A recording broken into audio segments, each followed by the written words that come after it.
안녕하세요.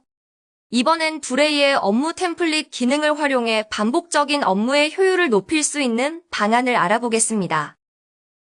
이번에 학습할 내용은 두레이의 업무 템플릿 기능을 소개하겠습니다. 자주 반복되는 업무를 템플릿으로 만들고 어떻게 활용하는지, 그리고 팀의 효율을 더 끌어올릴 수 있는 실전 팁까지 함께 살펴보겠습니다. 업무 요청이 메일로도 오고 메신저로도 오고 회의 중에 구두로도 들어오죠. 그때마다 어디서 온 건지, 누가 요청했는지, 어떤 내용이었는지 따로 정리해야 합니다.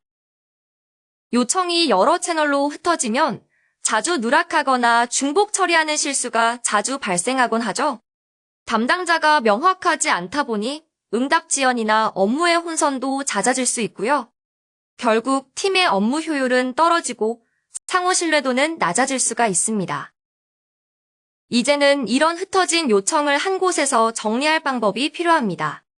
두레이의 업무 템플릿을 이용해서 요청 채널을 일원화하면 누락이나 중복 지연을 줄여서 업무 요청자와 수행자가 모두가 편한 환경을 만들 수 있습니다. 업무의 요청부터 완료까지 흐름이 명확히 보이고 요청자는 진행 상태와 처리 이력까지 실시간으로 확인할 수 있습니다. 이제부터 업무 템플릿을 만드는 방법을 알아보겠습니다. 템플릿은 반복되는 업무를 빠르게 등록하고 누락 없이 관리할 수 있는 구조를 만들어줍니다. 업무 템플릿은 프로젝트 설정으로 가서 상단에 있는 업무 탭을 클릭한 후 좌측의 기능 목록에서 템플릿을 클릭합니다. 이때 나오는 화면의 우측 상단에 있는 템플릿 추가 버튼을 클릭하면 템플릿을 만드는 단계가 시작됩니다. 프로젝트 성격에 따라 필요한 업무 템플릿이 달라지기에 프로젝트별로 생성할 수 있고 각 프로젝트마다 최대 50개씩을 등록할 수 있습니다. 템플릿 추가를 클릭하면 원하는 템플릿을 설정할 수 있는 팝업이 열립니다. 업무 등록 시에 요청자가 알아야 하는 공지사항을 보여주고 싶다면 안내문 영역을 활용하시면 되고 이 업무를 처리할 담당자나 참조자는 미리 등록해두는 것이 좋습니다. 또한 본문 영역에는 요청자가 입력해야 하는 내용을 미리 구분하여 양식처럼 만들어둡니다. 처리하는 사람의 입장에서 만드시는 것이 업무 처리 시 따로 물어보거나 확인할 일을 줄이는 데 도움이 됩니다. 다음으로 생성한 템플릿을 실제 업무에 어떻게 적용하고 팀 간의 협업을 어떻게 더 효율적으로 만들 수 있는지에 대한 방법을 알아보겠습니다. 템플릿을 만들기 전에 반복적으로 요청받고 있는 업무가 어떤 것들인지 먼저 파악해보세요. 예를 들어 비품 신청, 인사 규정 문의, 사내 교육 신청, 오류 접수처럼 자주 발생하고 요청 항목이나 담당자가 고정되어 있는 업무는 업무 템플릿으로 전환하기에 가장 좋아요. 템플릿을 만들 업무의 내용과 종류를 정했다면 적합한 프로젝트를 선택한 후 프로젝트 설정으로 가서 템플릿 메뉴에서 새 템플릿 추가를 시작합니다. 예를 하나 들어보겠습니다. 도서 구매 요청처럼 담당자가 고정되어 있는 반복적인 요청 업무라면 템플릿을 만들 때 미리 담당자를 지정해두세요. 요청자는 누가 처리하는지 별도로 문의할 필요가 없고 담당자는 필요한 정보를 항목별로 한눈에 확인할 수 있어서 처리 속도가 훨씬 빨라집니다. 템플릿의 본문 영역에는 요청 시에 꼭 받아야 할 항목들을 미리 작성해두면 좋습니다. 이번에도 예시를 들어보겠습니다. 당연히 요청자, 요청 항목, 요청 내용 등은 필요할 수 있겠죠? 이때 스마트 에디터의 체크박스와 표 그리고 매크로 기능을 활용하면 누락 없이 명확한 요청서 형태로 만들 수 있고 담당자가 다시 묻지 않아도 되는 거니 요청서 형태의 업무 템플릿을 만들 수 있습니다. 템플릿을 만들었다면 팀원들이 쉽게 접근할 수 있도록 이 템플릿을 널리 공유해주세요. 각 템플릿은 고유의 URL을 잡고 있어서 게시판이나 메신저 같은 채널에 등록해두면 언제든 회사 내의 구성원들이 이 링크를 클릭해서 바로 해당 업무를 요청할 수 있게 됩니다. 만약 누군가 도서 신청 어떻게 하나요? 하고 묻는다면 앞서 만든 도서 신청 업무에 템플릿 링크를 보내서 이 업무를 요청하는 채널이 하나로 일원화될 수 있도록 해주시면 됩니다.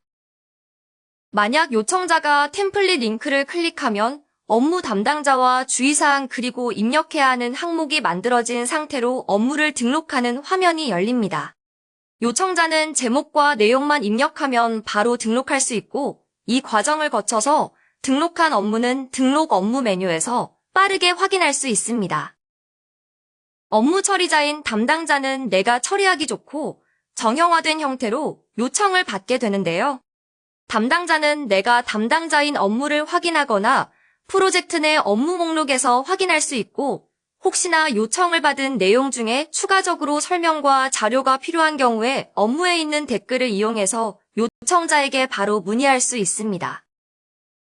업무를 등록한 요청자는 이 업무의 진행 상황이 궁금하겠죠? 이럴 때는 따로 물어볼 필요 없이 업무의 상태감만 확인하면 됩니다. 누가 처리 중인지, 어디까지 진행됐는지 담당자에게 직접 물어보지 않아도 등록 업무 메뉴를 클릭해서 나오는 목록에서 진행 상태와 이슈를 실시간으로 한눈에 확인할 수 있습니다. 만약 업무를 처리하거나 요청하는 과정에서 담당자가 바뀌거나 항목을 추가해야 하는 상황이 생길 때에는 업무 템플릿별로 우측에 있는 편집 버튼을 눌러 즉시 수정하실 수 있습니다. 수정한 내용은 저장하는 즉시 반영되어 항상 최신 상태의 템플릿을 운영할 수 있습니다. 그럼 이제까지 학습한 업무 템플릿을 실제로 이용하면서 업무의 효율을 높일 수 있는 활용 팁을 몇 가지 소개해드리겠습니다. 프로젝트에 등록한 템플릿이 여러 개 있다면 가장 자주 쓰는 템플릿은 기본 템플릿으로 설정해보세요. 업무를 등록할 때 자동으로 기본 템플릿이 먼저 열리기 때문에 등록하는 구성원이 템플릿을 찾을 필요 없이 요청하는 업무를 바로 등록할 수 있습니다. 이름이나 부서 또는 날짜처럼 반복적으로 입력하는 항목은 매크로 기호를 이용하면 수기로 반복 입력할 필요 없이 정확하고 빠르게 작성할 수 있습니다. 예를 들어서 설정하는 템플릿이 업무 보고용 템플릿이라면 10월 보고처럼 숫자 날짜 영역의 매크로를, 문의용 템플릿이라면 요청자의 이름과 부서명 등을 매크로로 자동 표기하면 등록자에게 요구하는 정보의 양을 줄일 수 있어서 편리해집니다. 지금까지 둘의 업무 템플릿을 활용해 반복 업무를 정리하고 불필요한 과정을 줄여서 협업의 효율을 높이는 방법들을 살펴봤습니다. 자주 발생하고 패턴이 있는 반복 업무는 템플릿으로 만들어두고 누락이나 중복, 지연 없이 빠르게 요청하고 관리해보세요. 템플릿 링크 공유와 기본 템플릿 설정, 그리고 매크로 기능까지를 잘 활용하면 팀 또는 회사 전체의 업무 효율이 크게 달라질 수 있습니다. 지금까지 학습한 업무 템플릿을 팀의 반복 업무에 적용해보세요. 둘의 업무 템플릿은 여러분의 업무 효율화를 돕는 도구가 될 거예요.